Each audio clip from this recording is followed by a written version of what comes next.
Gopi Jana Vallabha Girivanadari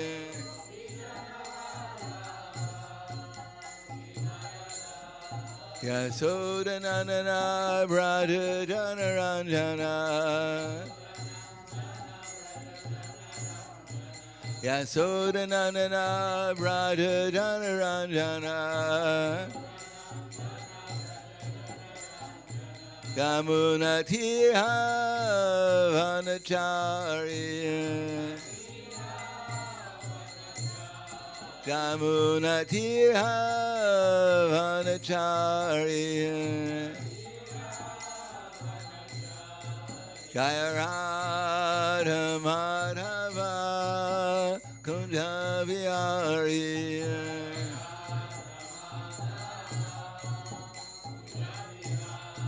Jaya Radha Madhava Kunja Vihari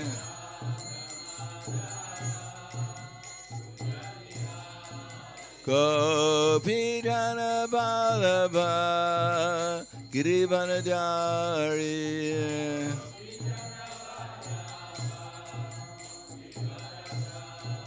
Gopi Jana Vallabha Girivanadari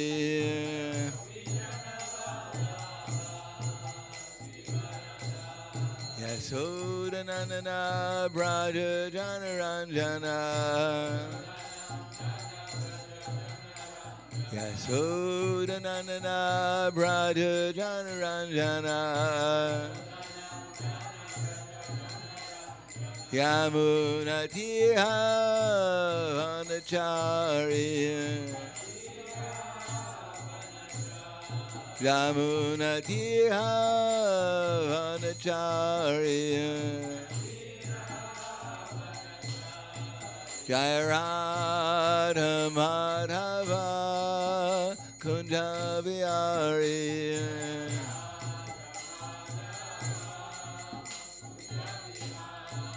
Jaya Radha Madhava Kunja Vihari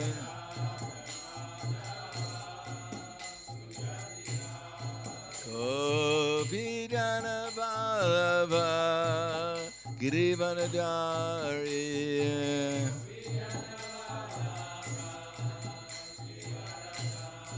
Gopi Jana Vallabha Girivanadari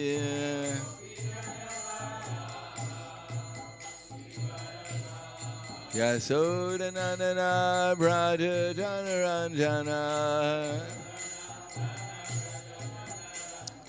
Yasodanandana Braja Janaranjana Yamunatiha Vanacharya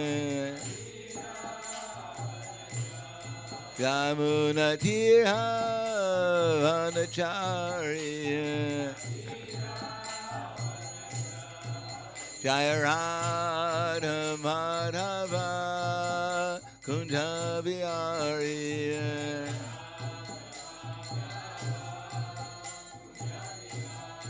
Jaya Radha Madhava Kunja Vihari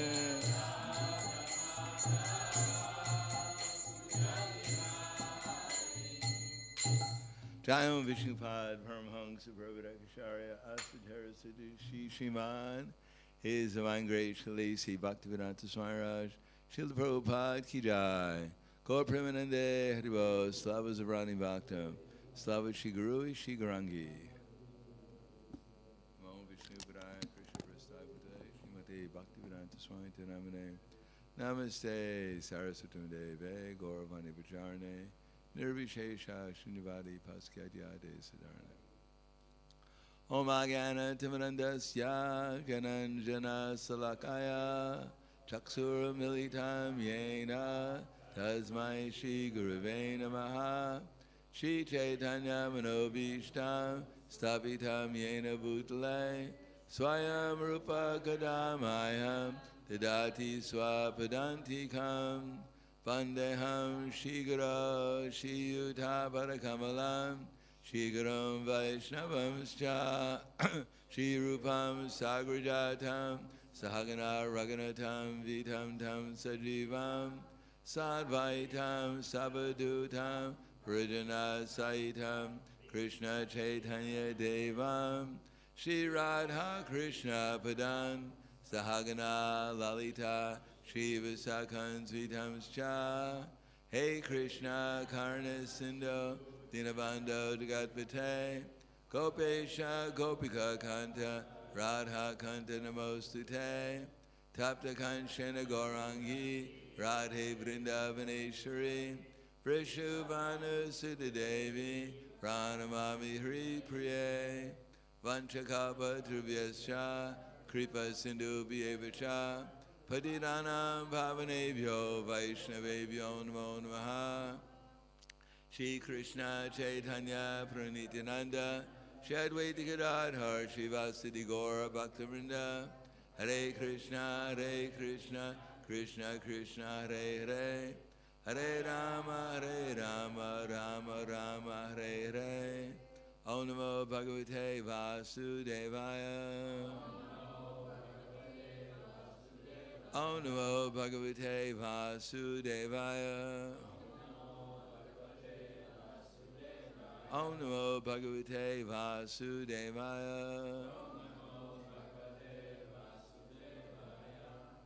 Srimad Bhagavatam, Canto 1, Chapter 1. Questions by the sages, text number 3.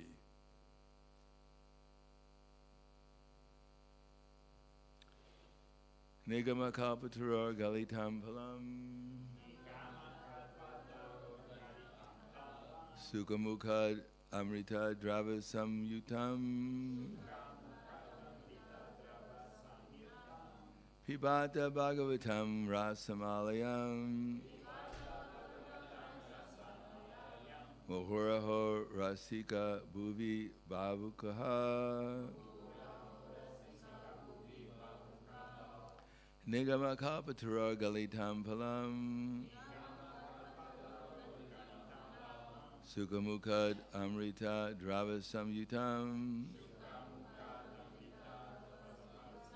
Pibata Bhagavatam Rasamalayam Mohura Aho Rasika Bhuvi Bhavukaha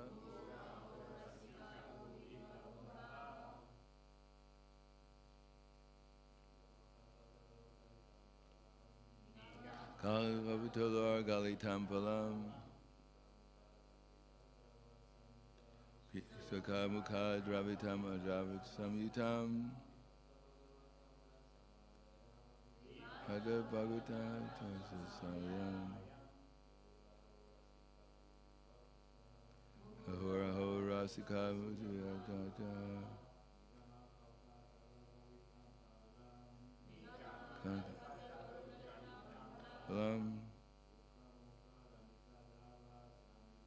Sukhamukad Amrita Drava Samyutam Pibata Bhagavatam Rasamalayam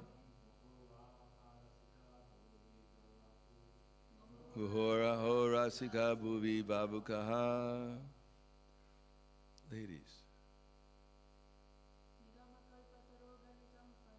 Nigama Kalpataror Galitam Palam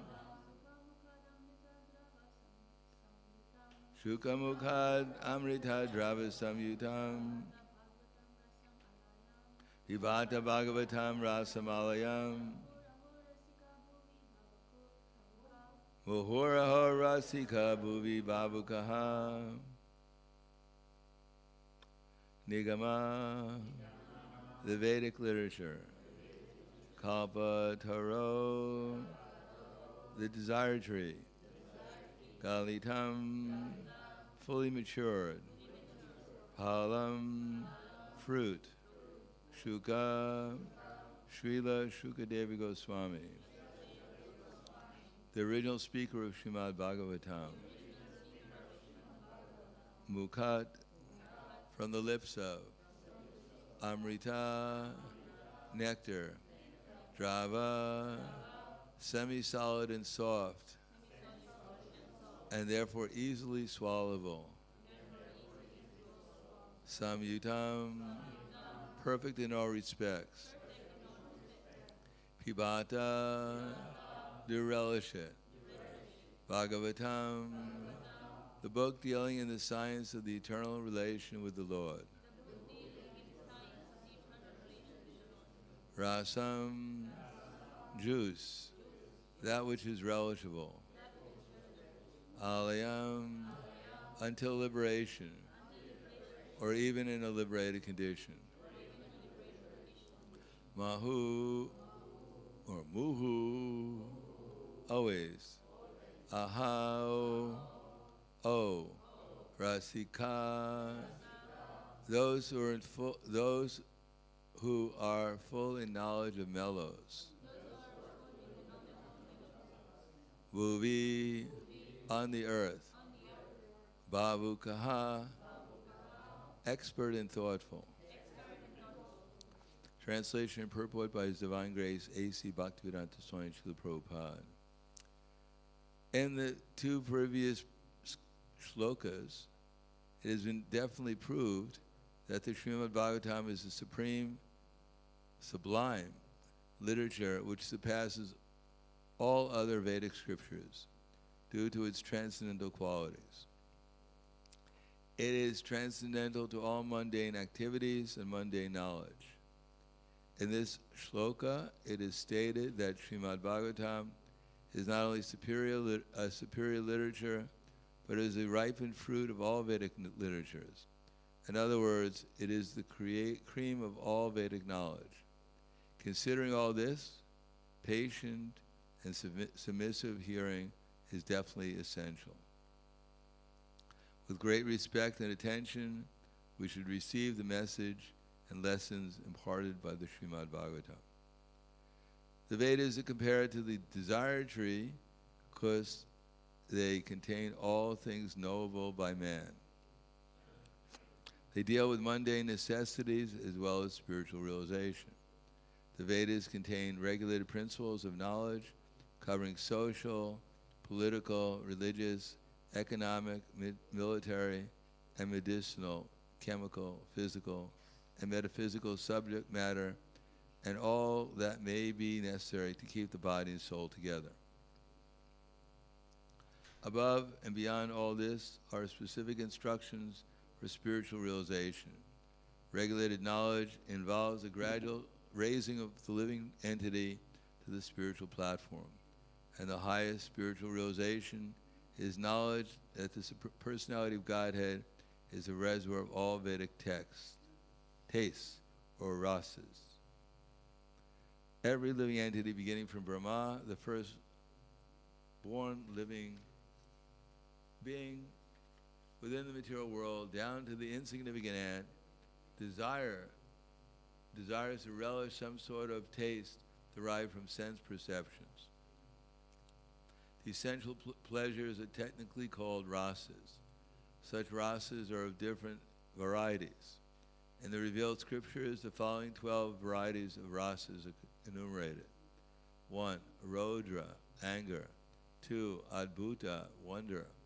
3. Shringara, conjugal love. 4. Hasya, comedy. 5. Virya, chivalry. 6. Daya, mercy. 7. Dasya, servitorship. 8. Sakya, fraternity. 9. Bhayanaka, Hara. 10. Bibhatsa, shock. 11. Shanta, neutrality. 12. Vatsalya, parenthood. The sum total of all these rases is called affection or love. Primarily, such signs of love are manifested in adoration, service, friendship, parental affection, and conjugal love. And when these 5 are absent, love is present indirectly in anger, wonder, comedy, chivalry, fear, shock, and so on. For example, when a man is in love with a woman, the rasa is called conjugal love. But when such love affairs are disturbed, there may be wonder, anger, shock, or even horror. Sometimes love affairs between two persons culminate in ghastly murder scenes. Such rasas are displayed between man and between animal and animal. There's no possibility of an exchange of rasa between man and an animal, or between a man and any other species of living beings within the material world. The rasas are exchanged between members of the same species, but as far as the spirit souls are concerned, they are one qualitatively with the Supreme Lord. Therefore, the rasas were originally exchanged between the spiritual beings and the spiritual whole, the Supreme Personality of Godhead. The spiritual exchange, or rasa, is fully exhibited in spiritual existence between living beings and the Supreme Lord. The Supreme Personality of Godhead is therefore described in the Shruti mantras, Vedic hymns, as the fountainhead of all rasas. When one associates with the Supreme Lord and exchanges one's constitutional rasa with the Lord, then the living being is actually happy. These Shruti mantras indicate that every living being has its constitutional position, which is endowed with a particular type of rasa to be exchanged with the personality of Godhead. In the liberated condition only, this primary rasa is experienced in full. In the material existence, the rasa is experienced in the perverted form, which is temporary. And thus the rasas in the material world are exhibited in the material form of raudra and so on, anger. Therefore, one who attains full knowledge of these different rasas, which are the basic principles of activities, can understand the false representations of the original rasas, which are reflected in the material world. The learned scholar seeks to relish the real rasas in the spiritual form. In the beginning, he desires to become one with the Supreme.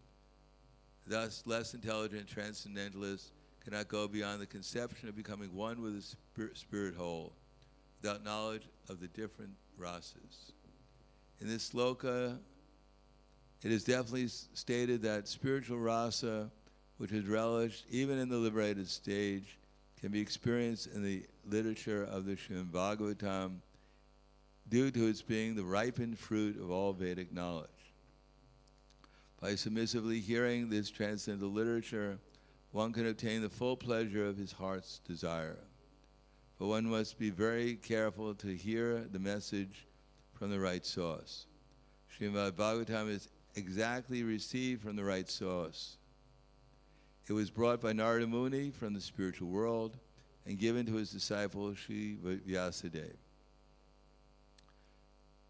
The latter in turn delivered the message to his son Srila Shukadeva Goswami, and Srila Shukadeva Goswami delivered the message to Maharaj Parikshit just 7 days before the king's death. Srila Shukadeva Goswami was a liberated soul from his very birth. He was liberated even in the womb of his mother, and he did not undergo any sort of spiritual training after his birth. At birth, no one is qualified, neither in the mundane nor in the spiritual sense. But Srila Shukadeva Goswami, due to his being a perfectly liberated soul, did not have to undergo an evolutionary process for spiritual realization.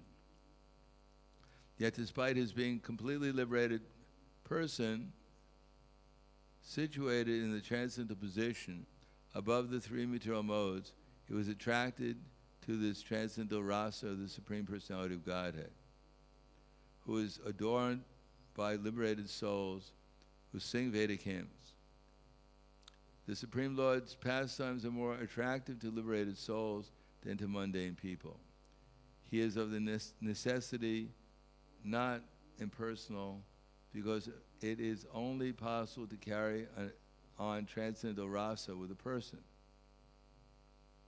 In the Srimad Bhagavatam, the transcendental pastimes of the Lord are narrated, and the narration is systematically depicted by Srila Shukadeva Goswami. Thus the subject matter is appealing to all classes of persons, including those who seek liberation and those who seek to become one with the Supreme Whole. In Sanskrit, the parrot is known as shuka. When a ripened fruit is cut by its red beaks of such birds, its sweet flavor is enhanced.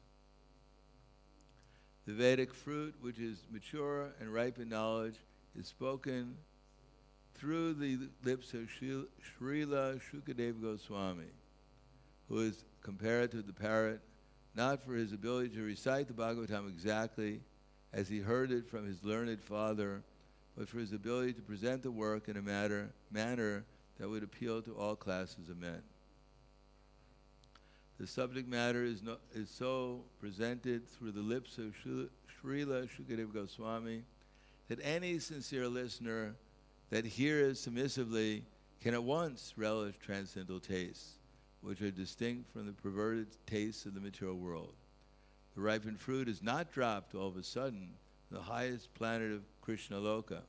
Rather, it is come down carefully through the chain of disciple succession without change or disturbance. Foolish people who are not in the transcendental disciple succession commit great blunders by trying to understand the highest transcendental rasa, known as the rasa dance, without following the footsteps of Shukadeva Goswami, presented the fruit very carefully by stages of transcendental realization. One should be intelligent enough to know the position of Srimad Bhagavatam by considering the personalities like Shukadeva Goswami, who deals with the subject so carefully. This process of disciple succession of the Bhagavatam school suggests that in the future also Srimad Bhagavatam has to be understood from a person who is factually representative of Srila Shukadeva Goswami. A professional man who makes a business out of reciting the Bhagavatam illegally is certainly not a representative of Shukadeva Goswami. Such a man's business is only to earn his livelihood. Therefore, one should refrain from hearing the literatures of such professional men. Such men usually go to the most confidential parts of the Vedic literature without undergoing the gradual process of understanding the grave subject. They usually plunge into the subject matter of the rasa dance, which is misunderstood by the foolish class of men.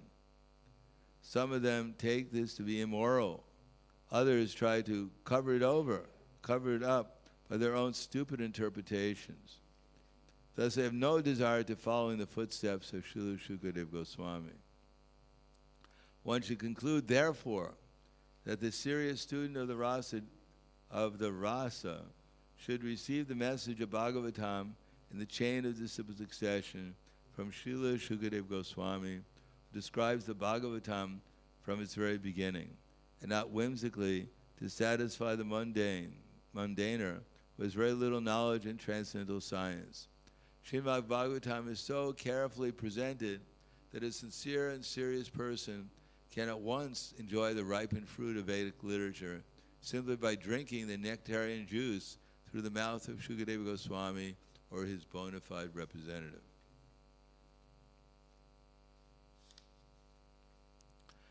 The verse again, Nigama kalpatara galitam palam sukha mukhad amrita drava samyutam pibata bhagavatam rasam alayam ohoraho rasika bhuvi bhavukaha.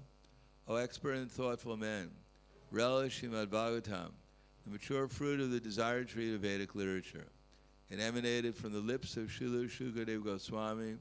Therefore, this fruit has become even more tasteful, although its nectarian juice was already relishable for all, including liberated souls. Namo Vishnu Padaya Krishna Prasthaya Bhutale Srimati Bhaktivedanta Swami Taramane Namaste Saraswati Deve Gauravani Vicharane Nirvishesha Srinivadi Paskadyade Siddharane. All literature, whether it be mundane or spiritual, transcendental, is always concerned with three things. Knowledge of how to become as happy as possible for as long as possible. Even literature in the mundane, in the mode of ignorance, still promises happiness from even ignorant activities. Otherwise, people would not perform them. Even people torture themselves, they take happiness from it.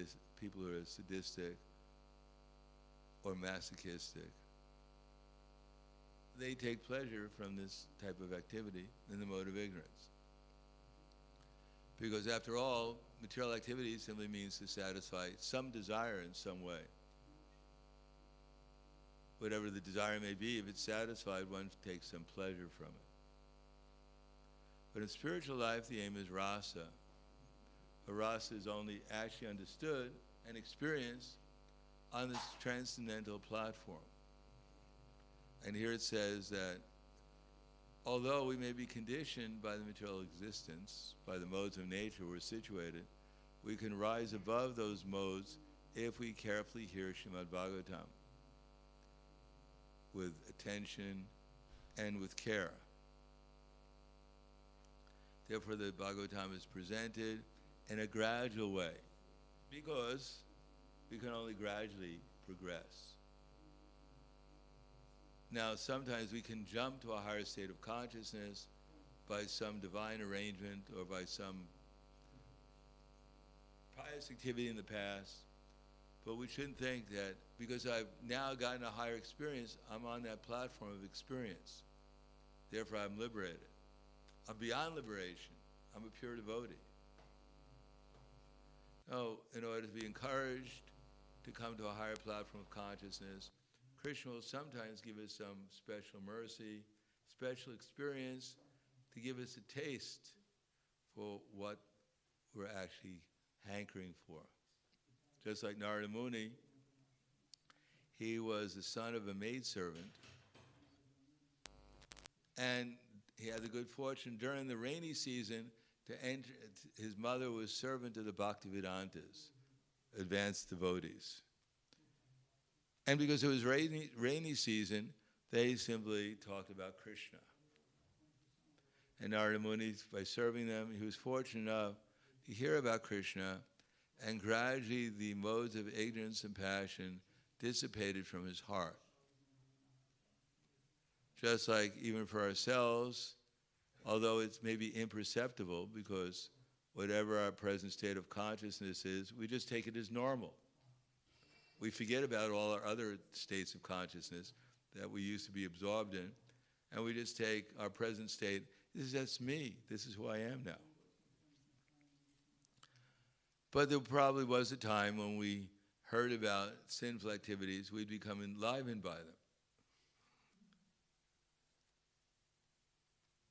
But now if we had the same opportunities for sinful activities, to go to some restaurant or whatever, we may not take it very seriously because our state of consciousness has changed. So we should note that the process does work. It may not work as fast as we wanted to, but it actually is working.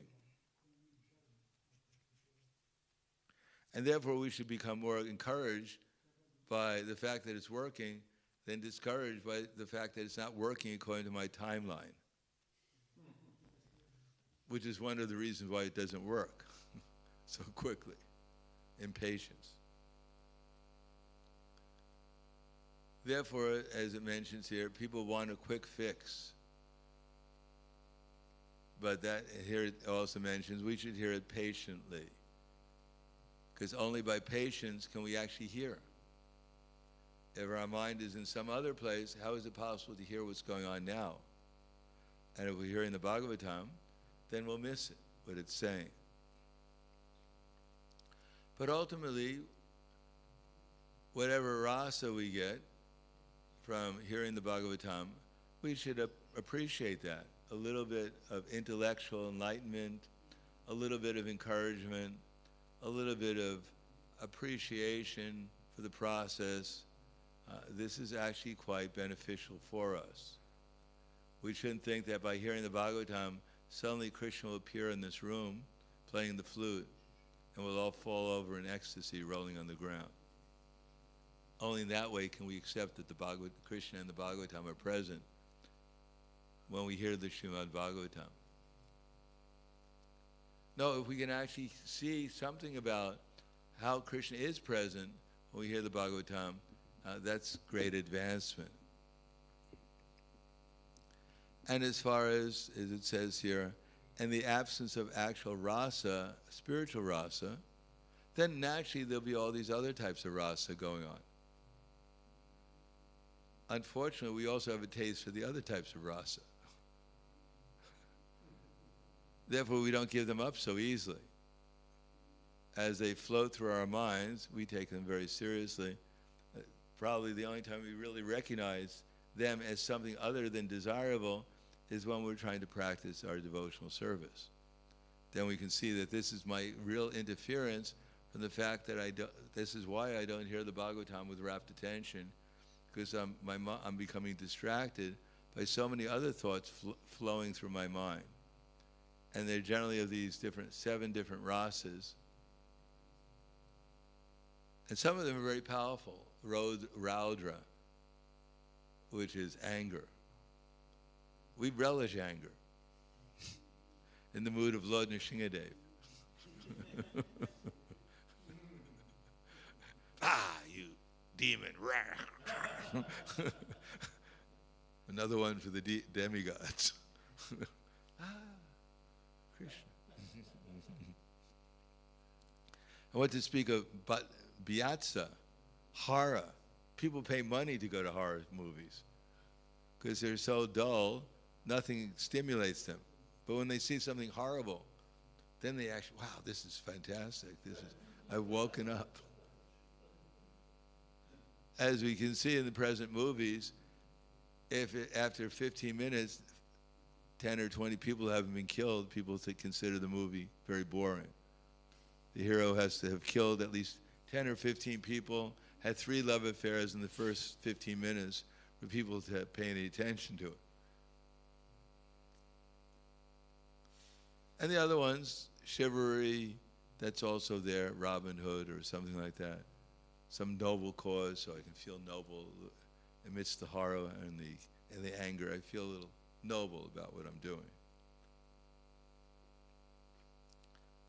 Comedy, etc. So these are different rasas we're relishing in the material world, and we think we're enjoying variety. And indeed there is rasa, there is taste from these things, because they're all manifested through Krishna's energies. And therefore Krishna's energies have some attraction to us because they're coming from Krishna. But they're certainly not the highest rasa. It's not exactly the rasa that we're actually trying to ultimately relish. But that takes some practice. Vishaya vinivartante nirharasi dehinam rasa vardam risopyasya param dvishva nivartate. Somehow or another, in the midst of our sadhana, we have to pay attention. We have to try to pay attention. We have to try at least analyze the thoughts that are going through my mind and see if they're appropriate for this particular moment. Do I really have to dwell on these things? Should I try to pay attention to what's going on and more fully engage in my sadhana? Chant and hear, chant and refine my chanting, chant and hear, listen. Concentrate on the deity more, hear Srimad Bhagavatam with more attention, try to understand what's being said, so that when the time comes when we're chanting Hare Krishna, we can see more clearly what's going on in my existence at that moment. Am I actually paying attention? Should I pay more attention? What's distracting me? Is it actually worthy of being distracted by? Is this the time and place to be distracted? Should I just set it aside for, if it is important, should I set it aside for another time and just concentrate on hearing and chanting about Krishna? So this is what the Bhagavatam is meant for, giving us practical instructions how to relish the fruit of the Vedic literature. In other Vedic literatures, there's promises for the 7 other different types of rasa, or even all the 11 types of rasa in a perverted way.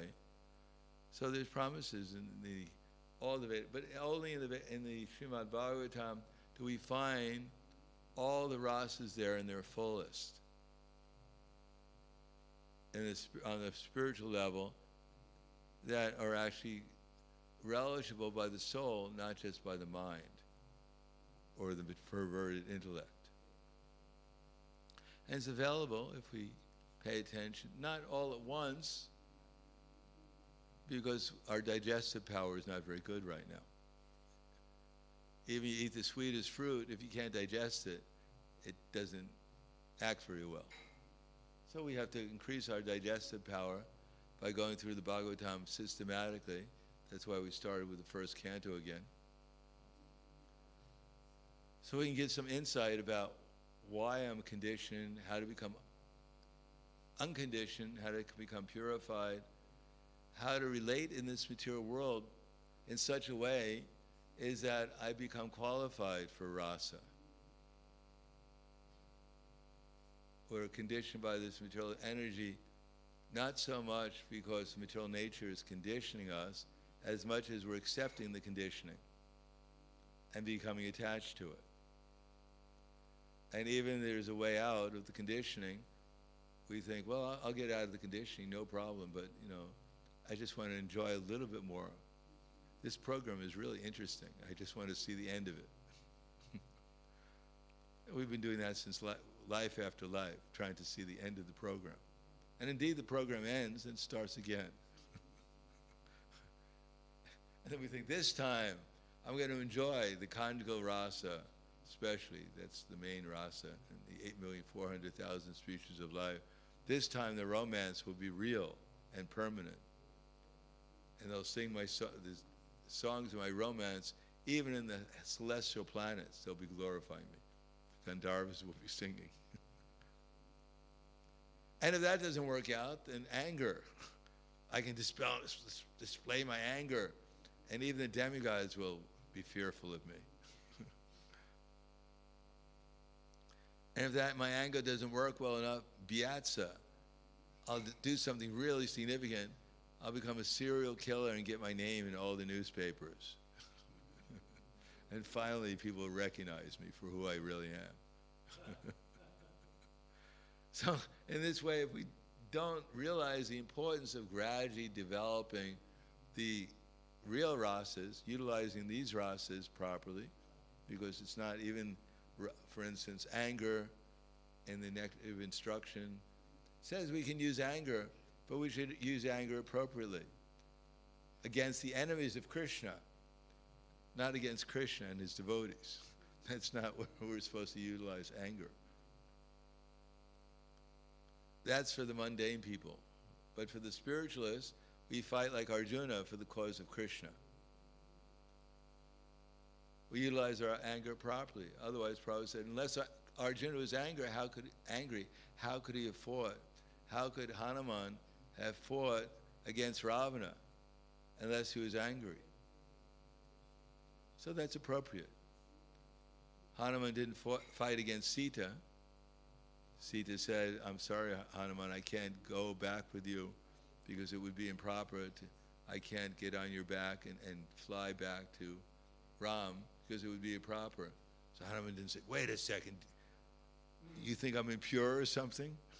You don't want to touch me because I'm a monkey? You don't like monkeys? He didn't fight with Sita. He said, yes. He folded his hands. Yes, whatever you want. I'm your servant. So we're learning how to utilize these different rasas properly. And that way, gradually, we'll come to understand at the liberated platform more what these 5 primary rasas are. But unless we can utilize properly these other rasas, these 7 preliminary rasas,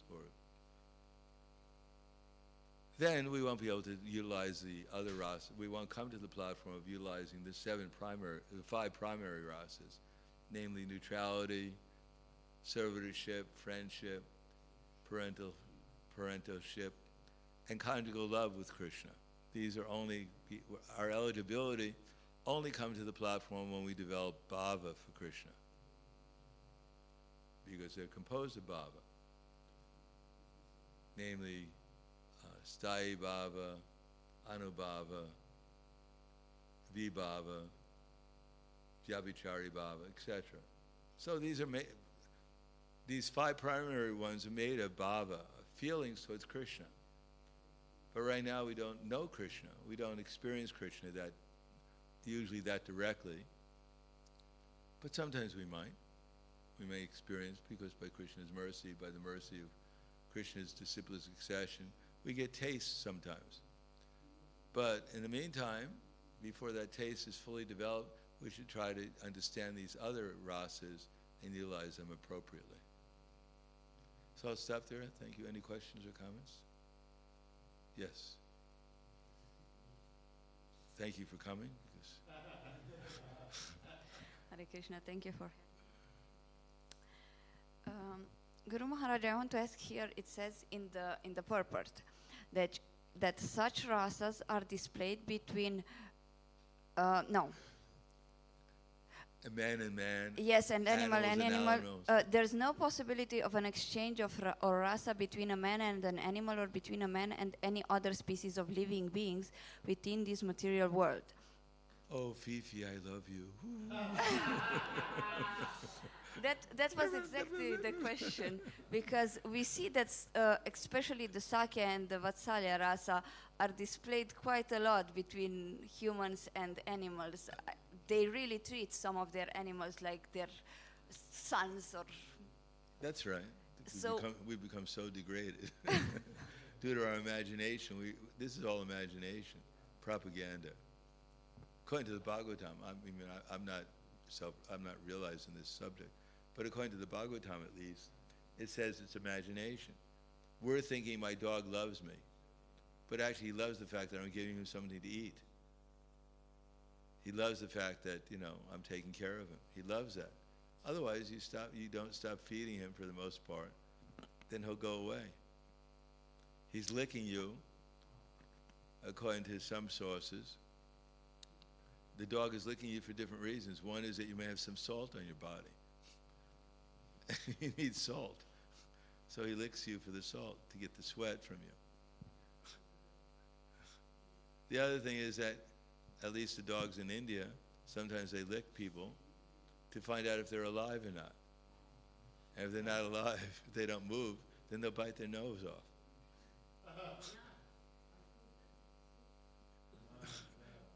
We don't want to try it out. Anyway, if a dog licks you in India, move. Quick. So according to that, there is no further point of view of human beings nowadays. They advertise, all these animals, their friends, even the snakes, or the goldfish. They think, the goldfish, every time I look into the tank, the goldfish swims over because it's attracted by me. The snake is slithering over because it loves me. So people are imagining these rasas. They're not real. It's not the same as a human rasa between human beings. Although human beings have become degraded to the extent that maybe their rasa looks more like the animal rasa than the human rasa. But all we can do is, even if we haven't understood it completely, accept what the Bhagavatam says, that although on the mental platform it appears that people are having rasa with the animals or lowest species of life, they even think they're having rasa with plants. And they think, people think they have a rasa with a dead body nowadays, with everything,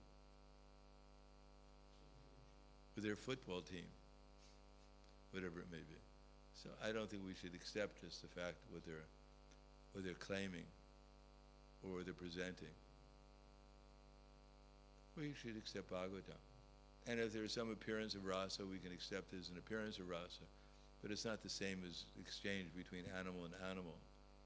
I'm sure when the tiger sees a she-tiger, there's a different feeling than when they see a human being. And hopefully when human beings see the tigers, they have a different feeling too. I love the tigers better than I love my wife. tigers are much more loving and affectionate with me than my wife is, or my husband. Then you're really in trouble. What about the servitorship relation between humans and demigods, for example? Because they're technically not the same species. No, they are the same species. So they are considered to be in the same species, so The then it's okay. 400,000 species of life is the demigod species. Okay. Therefore, we have Purvachiti and Pururava, or Urvashi and Pururava having a, conjugal relationship because they're the same species. Otherwise, it wouldn't be possible. Otherwise, how can Indra send the Apsaras down to seduce the sages if they were different species? Anything else? Yes.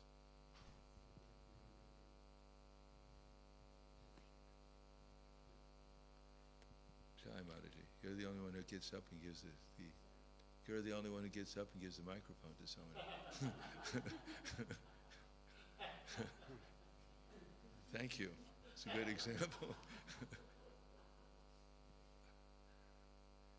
Hare Krishna Guru. So, is it correct for neophyte devotees that the process of devotional service, in other words, bhakti yoga, is more worshipable than Krishna himself? Bhakti yoga is more worshipful than Krishna himself. I mean, is that the question? we should be aspiring to, like,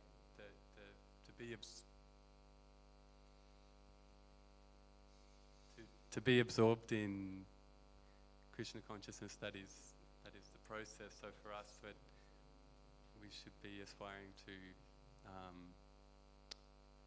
get really, attain that absorption. And Krishna says, Bhakti mam abhijananti yavanyas chasmi tatvadaha ito mam tatvato gyatva vishite tadanantaram.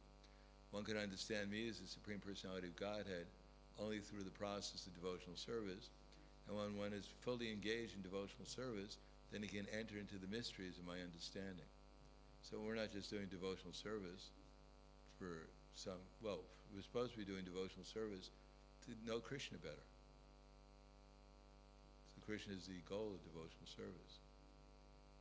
Yomam evam asamudo janati purushottama sasaravit bhajante mam sarvabhavena bharata. This is the most, Yomam Eva Asamuda. One who performs devotional service, Yomam Eva Asam, Janati Purushottama. That anyone who performs devotional service, something about knowing me.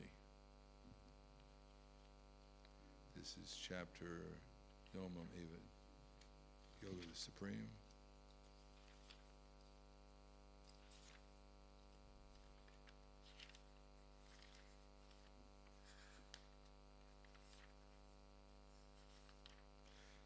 Whoever knows me as the Supreme Personality of Godhead, without doubting, is the knower of everything. He therefore engages himself in full devotional service to me, Hosanna Bharata.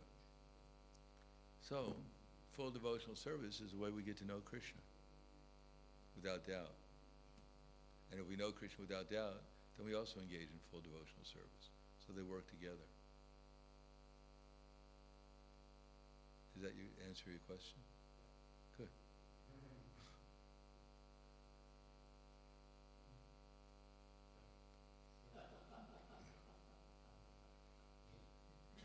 So in his purport, Srila Prabhupada speaks about the professional readers, and he speaks very harsh about them, and not in this only in this purport.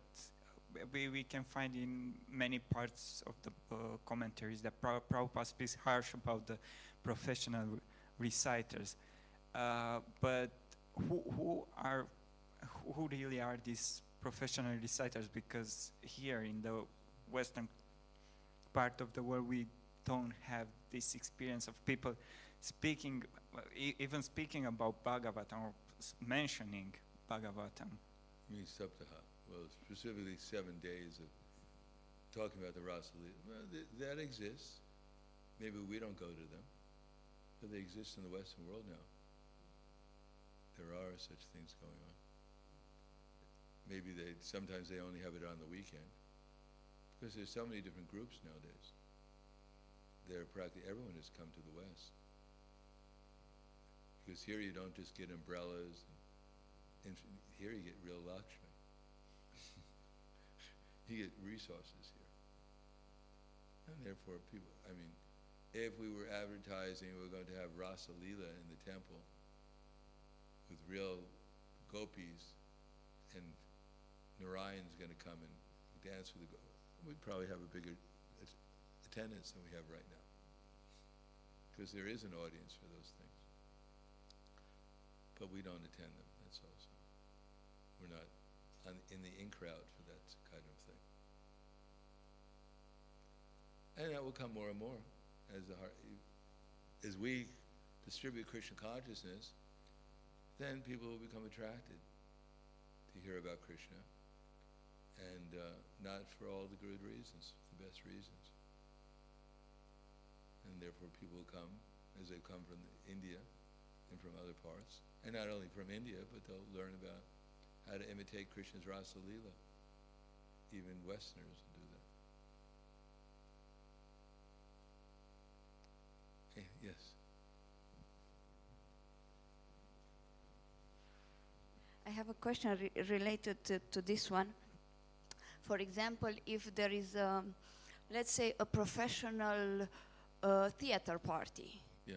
that put in place a play of something, a pastime from Bhagavatam, is that considered to be this as part of these professional reciters, and is considered like negative and should not be watched, or it's still a good thing because more people would get to see some pastime from Bhagavatam? Depends on the motivation and if they're following the disciplic succession. Milk touched by the lips of a serpent has poisonous effect. So it may be milk that they're displaying, but if their motivation is wrong, their conception is wrong, and they're doing it for not the best, simply to please Krishna, then the audience may not be positively affected by it. They may be, as Prabhupada, when it was talked about the so-called Gopi Baba Club in Los Angeles, and they were saying, they quoted the verse, Vikriti something, I never remember what the verse is, but how if you simply hear about the pastimes of Krishna with the gopis, then your heart will become purified. So Prabhupada's reaction to, and therefore they were reading only the gopis' pastimes with Krishna from Prabhupada's books. They had a group of men and women only reading these pastimes. So Prabhupada's reaction was first deserve and then desire. He said they're not going to become purified, they're going to become putrefied. You know what putrefied is? So Prabhupada didn't agree with that. If people are trying to, anytime you hear the name of Krishna even, or every time you see some display of Krishna's pastimes, it's all purifying. It may be very detrimental to the people who are watching it. They get the wrong idea. They'll think Krishna's a lusty boy, the gopis were lusty, and they'll become lustier by watching these pastimes. But we saw there are movies or series of the Ramayana, the Mahabharata, and I heard that they were appreciated still by ISKCON devotees because they somehow tell the story of Mahabharata and Ramayana, and more people get to know it and hear about it. So yes, there's something like that, maybe there. But how much Prabhupada used to, someone write an article and criticize the Hare Krišna movement, or as Srila Bhaktisiddhanta Saraswati Prabhupada would say, that he'd count the number of times that they said Krishna. And if they said Krishna enough, then they said, well, at least we're getting some advertisement. But that's not ideal. We're not really trying to just get people to do the wrong thing in the name of Krishna. So there may be some benefit. They're becoming familiar with Krishna, and they may be being poisoned at the same time. Because milk touched by the lips of a serpent has poisonous effect. It doesn't change the fact that there's milk there, but it's going to be poisonous too. So both things may be there. Do you have a question? Why don't you get? We need it. I'm just thinking about following her question. I was thinking that even the residents of higher planetary systems, even though they are on material platform, because everything they are doing is, I mean, they're getting the credits of their pious activities by living on the higher planetary system, and eventually they will come down, or once it's finished. So I was just thinking that that is also the same species like us? The what? Same what? Species. Species. Yeah, of course, the demigods. There's 400,000 species of human beings, and some of them are the different types of demigods. The demigods are varieties. The Gandharvas, the Kinnaras, the Kimpurushas, the... Let's see, what was the one that... anyhow, there's many varieties of demigods also. And they're all part of the 400,000 species of life. What about in the spiritual world? It's not the same species? Species? There's no species in the spiritual world. It's all spiritual beings. They're all qualitatively one with Krishna. All right. Khala Grantaraj Srimad Bhagavatam Ki Jai. Srila Prabhupada Ki Jai. Gaur Premanande.